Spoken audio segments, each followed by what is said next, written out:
Well, hello, everyone. I'm Mike Ackerman, genetic cardiologist at Mayo Clinic, and welcome to SADS Facebook Live session number 26. And so on behalf of Alice Laura, the CEO of the SADS Foundation, the Sudden Arrhythmia Death Syndrome Foundation, welcome to the program. And I really am excited to be joined by a dear friend, a colleague, my partner in crime, the vice president of the board of the SADS Foundation, Dr. Susan Etheridge in Salt Lake City. Susan, great to see you. Welcome. Thank you. Well, we still are in the COVID-19 pandemic, and so just to remind everybody out there, 3 really important things: stay apart 6 feet, wash your hands, and put on your mask. The mask works, remember? Newsflash, it actually works. So let's just do it.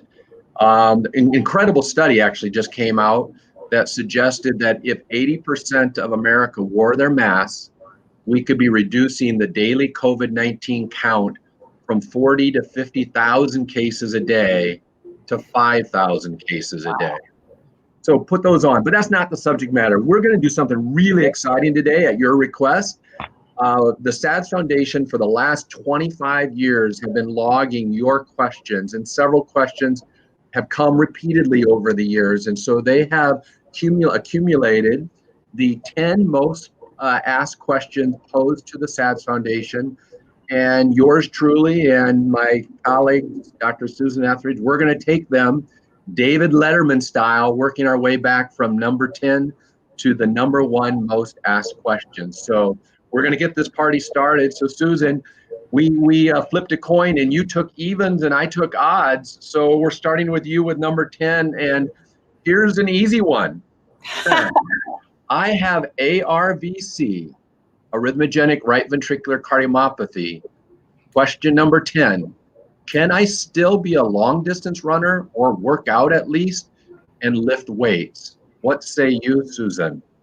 So typically I am a pretty liberal person in terms of sports participation in patients with these sudden arrhythmia death conditions. However, I think there is some worry and some signal for harm in the population with ARVC, especially with elite and competitive athletics. I do think recreational, not being a couch potato activities are probably helpful, useful, and allowable, but I think being a long distance runner, a marathon runner, a half marathon runner, I probably would avoid. As far as working out, I think light weights that you can lift 15 times and do 3 sets, and a little bit of workout where you increase your heart rate, but really limiting it. We want to find a nice balance between a healthy lifestyle, but also preventing the increase in the disease that patients with ARVC have who are elite athletes.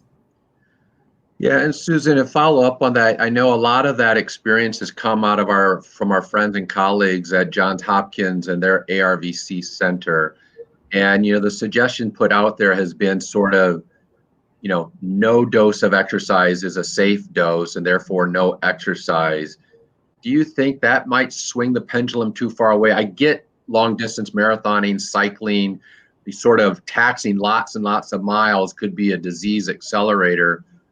But you said, let's not let them be a couch potato. You find yourself in the middle of those 2 recommendations, would you say? Yes, I find allowing recreational activities without any problem. It's just elite athletes that I try to athletics that I try to discourage this population. And often, interestingly, the proband in the family, the person that shows up in your clinic is the elite athlete, is the rower, is the cross-country skier. And that's the person that gets the biggest hit, unfortunately, because they have to change their lifestyle a great deal. And do you think that this is our one genetic heart disease where there actually is a body of evidence to support this concern, as opposed to sort of many of our other genetic heart conditions where they were sort of kicked out by if in doubt, kick them out mindset rather than true evidence of concern or disease acceleration danger? I think so. I think this is where there really is a signal for harm from sports. I am much more liberal with my hypertrophs, even allowing them to participate in sports activities. And certainly my children who are well managed and well treated, who have long QT syndrome and even CPVT. Great. Well, we have 3.5 minutes for each one. And so just for our audience, we did that in about 3 minutes. And so, Susan, it looks like number 9 is yours to pose to me. Number 9, if my child with long QT syndrome had a left cardiac sympathetic denervation, can they go off beta blockers? And what about an ICD? That's a great question. I guess I'm a little bit scared to see what number 3, 2, and 1 are if we started with the easy ones. Maybe these weren't ranked in degree of difficulty, but most common or least common to the most common.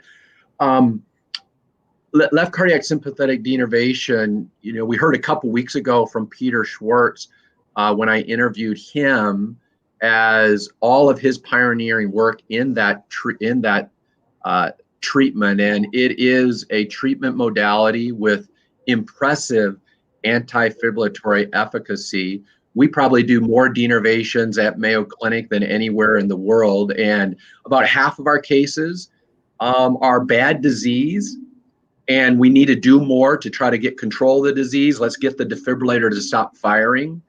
And about half of our cases have been disease not so bad, treatment awful. And so can we do the left cardiac sympathetic denervation as a beta blocker substitute, a beta blocker alternative, or a lowering the dose enabling strategy? So it kind of depends on the portal of entry of that child. What is that child's long QT storyline, and why have we come to denervation in the first place? If we've come to denervation because bad long QT, bad CPVT, we're probably not going to be heading off of beta blocker therapy. We're doing denervation for treatment intensification, not treatment substitution. If we're doing it because I have long QT and concomitant asthma, and the beta blocker has been bothering my asthma, and my long QT is really not so bad at all, you and I, Susan, don't think it's that risky of a substrate, or I have long QT that's wimpy, I think it needs to be treated, but I hate my beta blocker. Yeah, we have plenty of patients where we have chosen left cardiac sympathetic denervation as treatment solo therapy, treatment monotherapy. So it really depends. And the part about what about an ICD, I think we might park that one because I'm not sure exactly how that ties in to getting off of the beta blocker. If it's the point of, if I have an ICD, can I stop my beta blocker? That also would be, it depends. If you have an ICD and you are long QT, then maybe you can be off of your beta blocker and have ICD solo therapy.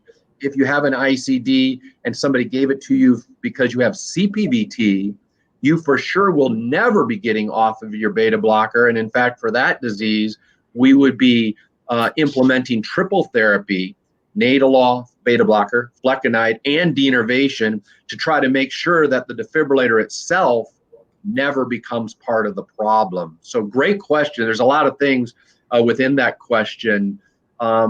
Anything I should clarify on that? We're at 2 minutes on that one, Susan. I think that I agree with you entirely. This is exactly how I manage these patients. Occasionally, I will think about a left cardiac sympathetic denervation in a patient that's kind of in between before going to an ICD. And I think more and more around the country, people are coming to that conclusion, around the world, that conclusion, as opposed to just jumping to an ICD if someone has long QT syndrome and they're not particularly perfectly well controlled on their beta blocker therapy.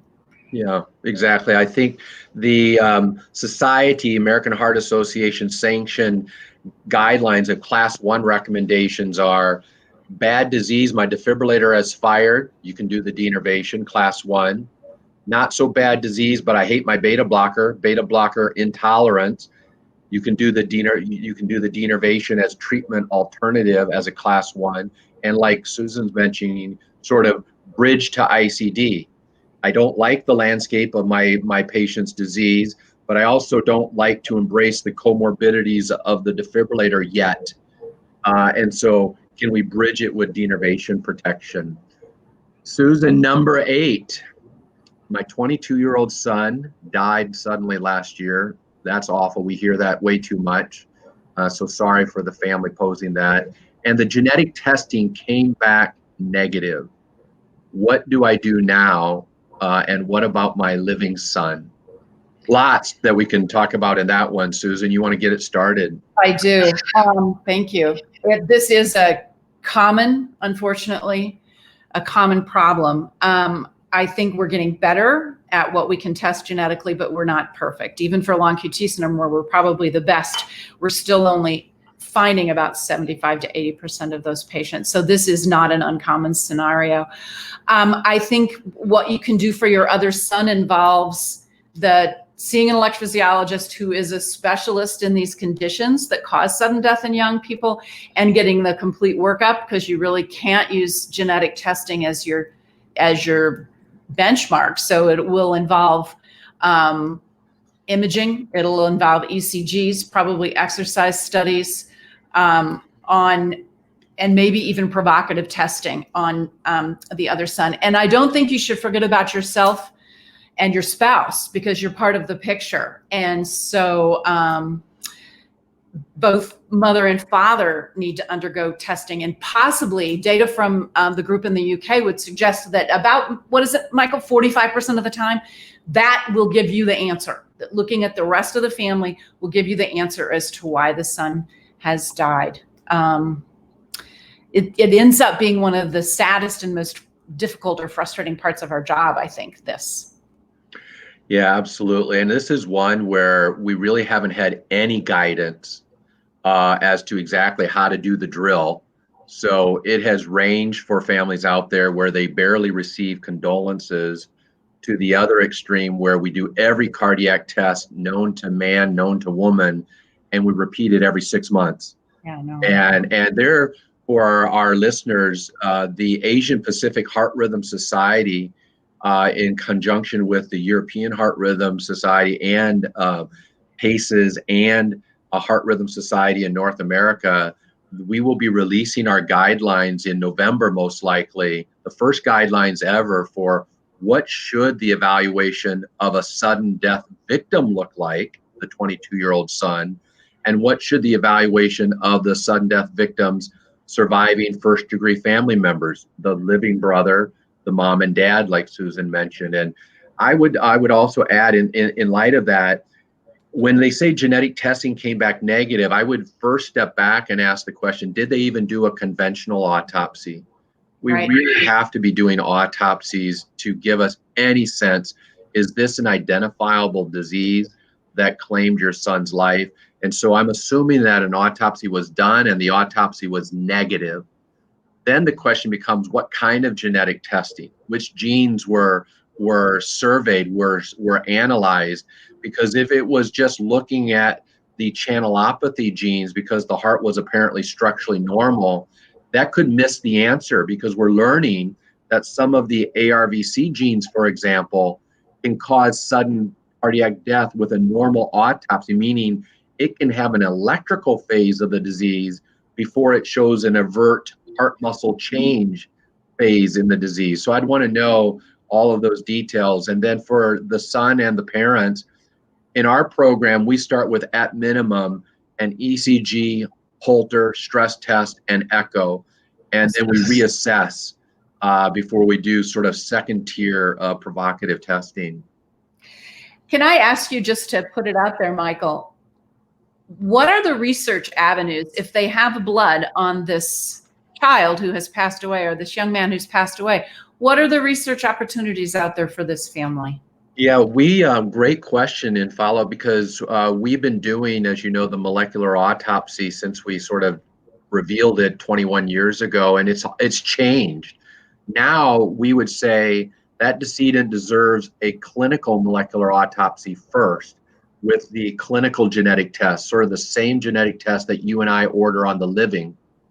And then if that panel of tests are negative and we still want to search, first, the answer is going to be very slow and hard to come by if all of the known genes have been prosecuted and come up nothing. But the only way to keep the search going is to get a sample on the decedent and a blood sample on both parents and do what we call a whole exome molecular autopsy or a whole genome molecular autopsy, where we sequence the entire genetic code of the one who died and the mom and dad who are living, and we do a comparison of their 3 genetic codes and try to look for something new as a de novo mutation in the decedent. Having said that, we end up spending a lot of time, a lot of money, and when it's come to that, we're almost never finding a new answer. So I think everybody has to keep it then in perspective. If the commercial clinical genetic testing has been done and has not been revealing, the odds are very low that we're going to be able to discover truth, which tells us something. What is the cause of all these deaths when the autopsy is negative and the genetic autopsy is also negative? What's causing the death?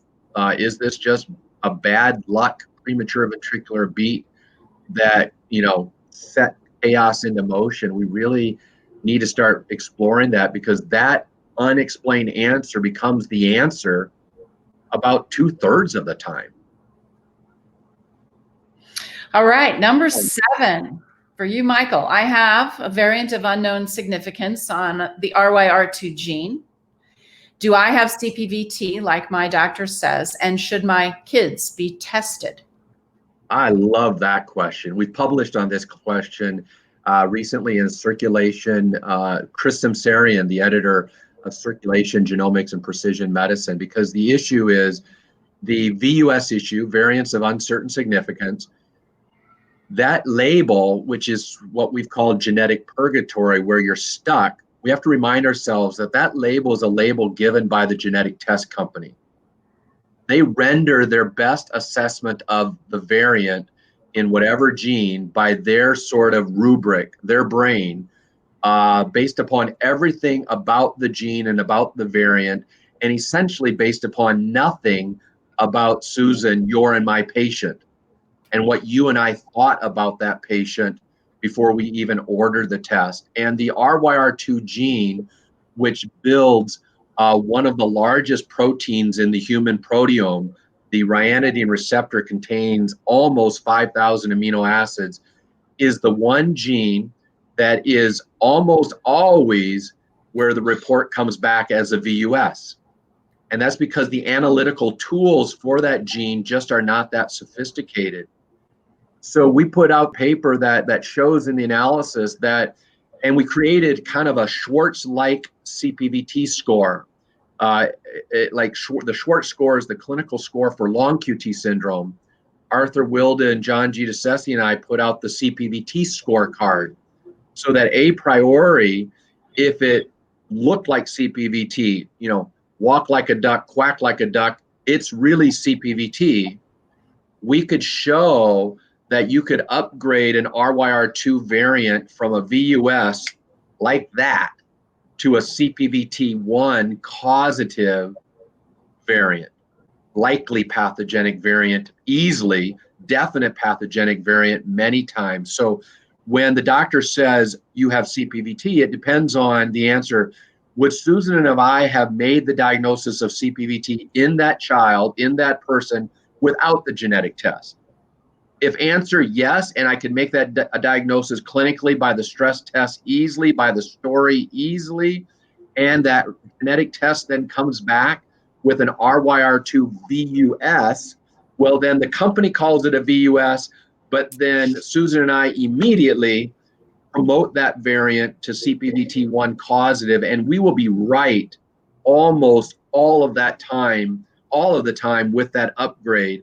And by being right almost all the time with that variant upgrade, we would absolutely have the kids tested and do cascade testing and clinical testing, both the treadmill stress test and the variant test, to see if we get concordance with this variant. But I would view that variant in that scenario as clinically actionable. But it ties into the last case. Let's say that this VUS came in that 22-year-old who died suddenly. And the death was in bed, and there was never a stress test in that decedent. And all we have is a VUS in this same RYR2 gene. Susan and I could not upgrade that just like that in that setting, because in that setting, it would still remain a VUS. Would I test that sibling, that deceased brother and parents? I would. And if that VUS is now there in the brother and the brother has a CPVT-like stress test, then I can upgrade it to a CPVT1 causative in that last question situation. So it really depends on the story, the power of the phenotype, as we've talked about. Your number, thanks for that question. So we're on to number 6, and we're tracking really well. So Susan, I don't know if our people at the SADS Foundation stacked this one. I'm not saying anything, Susan, but number 6, can college students with Brugada syndrome drink alcoholic beverages? And then what about marijuana? What say you, Susan? Fabulous question. Alcoholic beverages. So I think if they're of age, drinking alcohol in moderation, socially, limiting it, and staying well hydrated would probably be something that I would allow. I think it's important not to let the electrolytes get abnormal, not to let the child get dehydrated. I don't know about marijuana. I depends on what state you live in, what state they're going to college in. And I have very little, I'm a pediatrician. I have very little known exposure to marijuana. I don't like puffing anything into my lungs or having a child do that. I think that there are concerns about the development of the undeveloped brain on marijuana, probably on alcohol too. And so I would probably advise a patient with Brugada, just like I would advise any other 21-year-old, in moderation, in a situation where you're not going to be driving, where it's safe, and to stay well hydrated. Michael, what do you say? I think you nailed it. I think the data would suggest that alcohol beyond a buzz is Brugada dangerous. Alcohol in moderation is probably Brugada safe, but alcohol, certainly to intoxication for a variety of reasons, is dangerous, but it is dangerous at that level to the Brugada heart. It is arrhythmia producing or agitating. Marijuana is too. So there's some papers coming out. We had an interesting 20-ish-year-old where didn't even have genetic Brugada syndrome, but had acquired Brugada ECG pattern and acquired it because of the marijuana usages. So we know that marijuana can aggravate the Brugada pattern and is probably in a similar category. The one sort of toxin or illegal substance that is not asked, but we should add, is cocaine is Brugada dangerous. Would be amphetamine. Yeah, so cocaine is on the www.brugadadrugs.org hit list. And that, as a sodium channel blocker, that chemical, cocaine, is potentially Brugada deadly.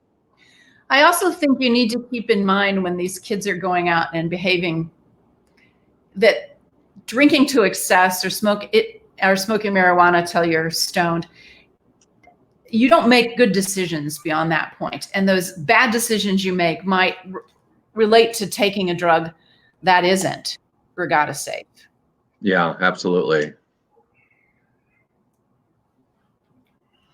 All right, number 5. Michael, is there a better drug to take for my severe anxiety/depression? I have long QT syndrome type 2. Yeah, we could spend a lot of time on this one because Susan and I encounter this a lot. Every day. I think we have done overall a poor job in taking care of our long QT patients' entire global health, because we have not given their mental health issues the intentional respect and the pharmacologic therapy that they deserve. Now, I'm not a psychiatrist, I partner with them a lot. Susan and I probably feel like with some of our patients, we have acquired some psychiatric and psychological skill sets. I'm not suggesting that patients with long QT syndrome have mental health illnesses at a higher frequency than the general population. I have not been impressed with that to be true. What I am saying is that if mental health issues of anxiety and depression affect 10 to 20% of the population, it's not surprising that 10 to 20% of our community of long QT patients are also struggling with anxiety and depression. If that's the background rate, certainly it should be no lower than that. And then you add a disease that has a predisposition for sudden death, which is anxiety provoking, or they have a defibrillator which has shocked them incorrectly, maybe, which is anxiety provoking. Our patients have lots of reasons to be having challenges with emotional and mental health. And we take the approach that I am going to treat my entire patient. And I first conclude, how well do I have the long QT treated? And am I pleased? Regardless of if I'm LQT 1, 2, 3, 17, doesn't matter. Am I pleased with long QT therapy? Once I'm pleased with long QT therapy, then I have our psychiatrist, psychologist tell me, if it weren't for the long QT, my preferred drug for this mental health diagnosis would be drug X. And that would be what I think with my patient would be the most efficacious anxiety depression medicine. And then we work together and we say, let's do it. Even if that drug is on the www.crediblemeds.org hit list of QT aggravating drugs, meaning many of the very effective anti-anxiety, antidepressant medicines are in the class of drugs called SSRIs, selective serotonin reuptake inhibitors, like Paxil, like Prozac, like Zoloft, like Celexa, like Lexapro, like Effexor. And we have treated our long QT patients with each and every one of those medications. And we will have a paper coming out in the near future looking at our experience, but I'll give you the punchline. We have no signal that during the intentional anti-anxiety therapy of our long QT patients with a drug of that class that's on the do not take hit list, that we've had excessive long QT triggered events. We have not seen a signal of danger. Instead, what we've seen is an enriched signal of thanks for taking care of all of me from head to toe and not just taking care of my heart. We're going to need to really work on this issue because I think we've done a poor job on this in handling this question for our patients overall. And I think many of us have been afraid to effectively treat them, their mental health issues, out of fear that we're going to bring out the long QT problem. We can spend a long time on that question, and I really like it. And I know Susan and I have had a lot of direct experience with it. But we have 4 minutes with, it looks like 12 minutes on the counter. So number 4, Susan, my daughter has CPVT, catecholaminergic polymorphic ventricular tachycardia. Can she go on roller coasters? What about strenuous exercise? So you got the ARVC one at number 10 for long distance running, and now CPVT and roller coasters, Susan.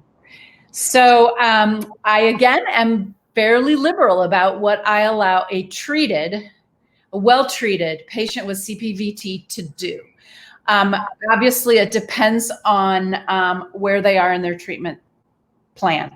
But what I do with CPVT is I get them on maximal therapy, and it really depends on how they come to the table. Are they just being diagnosed because somebody found this accidentally or as part of a cascade screening, or were they a symptomatic patient? But regardless, we get them on what we consider optimal therapy, and then I exercise them.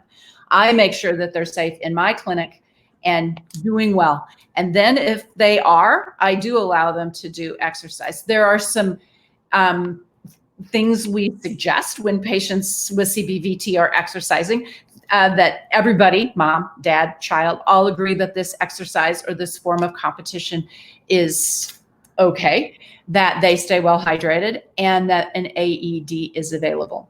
As far as roller coasters, it's a little harder because that's a little bit more of a broad, is it Is it, Space Mountain at Disney, or is it a roller coaster in your local fair? I think once treated, if patients understand that this is possibly a little bit of a risk, I would allow some roller coasters. I'm not a big fan of the roller coaster in the dark where you can't see what's coming. Nonetheless, I do think that places like Disneyland are actually really, really safe and very able to deal with a child who has a problem. I personally have never had trouble with my CPVT population doing sports or riding on the roller coasters once they're treated and once we know they have the diagnosis. I think it's in the undiagnosed patient where we have the most trouble. Absolutely. And I would just echo that. I think once treated, well treated, our CPVT patients can do almost anything and everything they love to do. And what I like to do with our patients is I ask them 2 questions to find out where they are on the O scale. Is this activity O optional, or is it O oxygen? And to them, if it's closer to oxygen, we try to keep it in play. And if it's closer to optional, we say, why bother?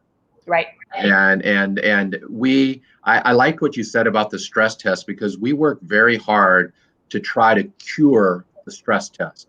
If we could get their stress test to look like yours and mine, then we feel like we have really good protection in place, as long as they're doing all the right things with medication adherence and so forth. All right, number 3, the January paper, and I'm assuming they mean the Craig January paper, not one that came out in January, says that my family's gene mutation is not long QT syndrome. Do we still have long QT?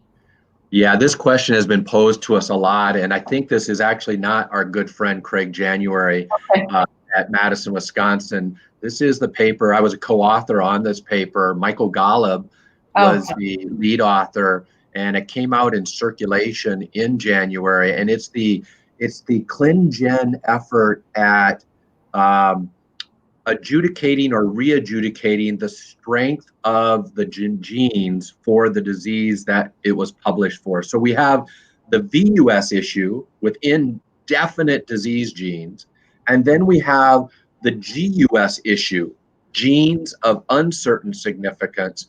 So for example, for Brugada syndrome, there are 23 alleged Brugada genes, and after doing the ClinGen framework for gene adjudication, only one of those genes has persisted as a strong evidence disease gene, and that is the sodium channel and the SCN5A gene. The other 22 got demoted to limited evidence or disputed evidence. Then we followed it up with the long QT gene curation exercise that was published in January. And the major genes, no surprise, the ones that were published in 1995 and 1996 because of work out of Salt Lake City, Utah, those survived, no surprise. They are definite disease genes, LQT1, 2, and 3. Some of the others survived as well. Calmodulin long QT syndrome is a definite disease gene. Triad and knockout syndrome is a definite disease gene. Calcium channel, CACNA1C, is a definite disease gene. But several other of the minor genes have been moved to disputed evidence or limited evidence. And now the game is on for the scientific community to say, wait a second, don't demote our gene so quickly. We're going to mount evidence that this minor gene, although minor, is still real. For this family, so if you have a gene where you were once called LQT11 or whatever number because of a variant in a gene, ACAP9, CAV3, KCNE1, which is now being assigned a limited evidence gene, that doesn't mean you are normal. That simply means that the strength of the genetic finding for your clinical situation is now called into question. And that would force Susan and me to return back to square one and say, well, as a long QT specialist, do I think you have long QT syndrome anyway? regardless of what the gene is or isn't. And if I thought you have real deal long QT syndrome, I don't care that that gene has been reclassified. It just means that I'm now handicapped and handcuffed to where I can't use it to assign guilt or innocence to all of the family members. And now I have to go back to the old way of doing it, which is make my best call based upon your standard cardiac tests. So I think it doesn't mean you don't have long QT. On the other hand, Susan, you and I encounter this a lot. I just dismissed another patient yesterday who had carried the diagnosis of long QT syndrome for a lot of years, who we reclassified her to normal. You don't have any disease. And so if in that person who has said they have long QT13, and it's now a minor gene that's been called into question, and I looked over all of that patient's data and I thought, oh my goodness, why did this diagnosis get uttered and assigned to this person in the first place? I would not have even ordered the genetic test. Then that minor gene designation starts to help me rewind the clock and reel that back and hopefully give that person a fresh start. Let's see. Anything to add on to that, Susan? No, and it's not necessarily making our job harder or easier. I think it is just changing the landscape a little bit. Certainly, if you walked into the door and the reason you were being treated only for long QT syndrome was that minor gene, I think that it would be very easy to say you don't have long QT syndrome. Absolutely. Okay, number 2. We have 2 to go, David Letterman style. This has been fun. Susan, number 2. What can I give my 10-year-old with type 2 long QT, and let's say type anything long QT, because I think it doesn't matter the genetic type, when they have a bad cold? Tylenol, Advil, certainly fine. As far as the over-the-counter cold medicines, I'm kind of a homeopath in that area. I'm not a big believer that these medicines actually make one better. They may make the symptoms a little bit better, but they don't change the plan of the virus or the length that the child is going to express the virus. I think keeping the kiddo comfortable and well hydrated may be even more important than giving them over-the-counter decongestants. I sort of stay away from pseudoephedrine, but most of the others, guanfacine, I find are just fine to use. But again, I don't use them very much. I don't really think that they help that much. And I think Tylenol or Advil are probably fine. Yeah, I agree. I think this one kind of is similar to the mental health issue where we have made long QT people miserable with them afraid to touch their cold with anything, thinking that it could be long QT dangerous. And I'm okay with virtually anything that doesn't require a prescription. I like Susan with the pseudoephedrine. I probably draw to that last, but if they're incredibly congested, Afrin nasal spray would be the decongestant that I would go to for them, because the amount of systemic circulation or absorption that the heart will see anyway is almost zero. So if they're needing a decongestant, we're fine. But when they're miserable with the cough and you're afraid of dextromethorphan or Robitussin DM, there's no reason to be. That drug, that chemical is not even on the QT hit list. So I think we can do a better job of treating our long QT people who have colds. I'm like Susan, I kind of do Vicks Vapor Rub, which is has never hurt anybody. All right. Looks like we've come to number 1 there above there, Susan. I can't see number 1. It's not showing up on the sheet. Okay, I think it's right above number 2. I see it. I can go ahead. Oh, there you go. Okay, it's my turn to ask you, right? I got all confused. What can my son with long QT syndrome do? Competitive sports, trips to remote locations, swimming, driving, etc. This is a great question for you, Mike. Yeah, I love it. And you and I have done a lot with this. And I think we at the SADS Foundation have really helped families with long QT syndrome specifically, the other genetic heart conditions as well, to not only live despite their diagnosis, but thrive. And our effort, starting over 20 years ago when we started the Genetic Heart Rhythm Clinic at Mayo Clinic, was to say, what was the basis for the way we've been doing it, say circa 1995 and before, where the approach to long QT kids and adults was extraordinarily restrictive, shutting them down from virtually everything, including chocolate. And I never understood where this chocolate nonsense came from. But we looked at that and we said, why are we doing this? Can't we do it better? Once we have them treated, like Susan said with CPVT, once we have them well treated,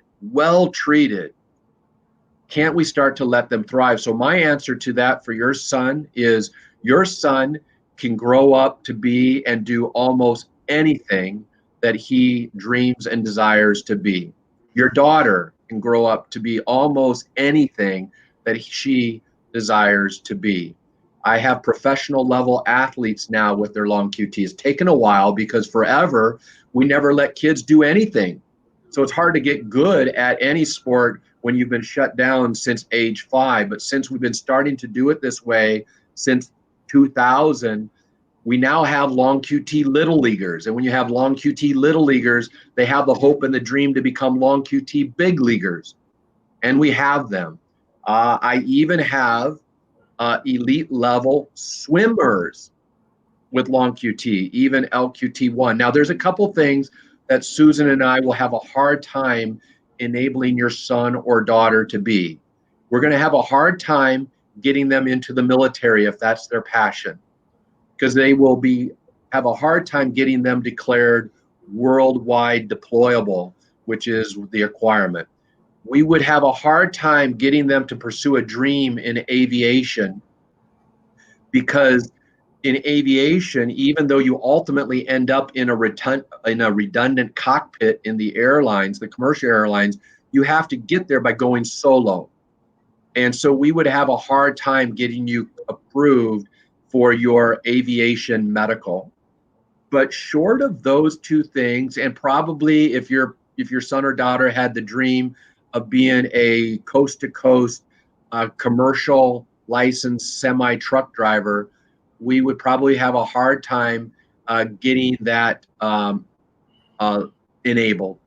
But short of those three things, I think the new word in 2020, which has been our word, Susan and my word, and the SADS Foundation word, actually circa 2000, it's just that the rest of the country and the world are slowly starting to catch up with this, is the new word on the street should be live big, dream big, and we can enable you to be almost anything that you want to be once we have your condition correctly diagnosed, risk stratified well, and treated to the best of our ability. Well, Susan and I would love to thank the SADS Foundation, Aaron, the IT guru behind the scenes, Alice, Laura, our CEO, for putting this together. We've learned a lot just in seeing these questions, and now for us to hear that these have been the 10 most posed questions over the decades kind of helps us to know what we need to be focusing on and doing even better. We're looking forward to your next set of questions. Susan and I are going to be back now each quarter to sort of take some of the 10 most questions posed to the SADS Foundation during the prior 3 months. And they're likely to be a bit different, or maybe some of them will be the same again. And we are going to take these on for you on a quarterly basis. So Susan, we'll flip the coin again to know who goes odd or even next time. Thank you. And thanks, everyone. And so would everyone join us next week, same time, Friday, August 28th, where I'm going to be joined by other members of your genetic heart rhythm team. I'm going to be joined by Bryn, an RN at University of Michigan, and joined by Katie, my cardiovascular genetics counselor in our program at Mayo. We're going to be having a discussion about what their roles are on your team, and then entertain questions that you might have to them from a nursing perspective and a genetic counseling perspective. Looking forward to you joining us. So until then, stay well, everyone, and put on those masks. Okay. Bye.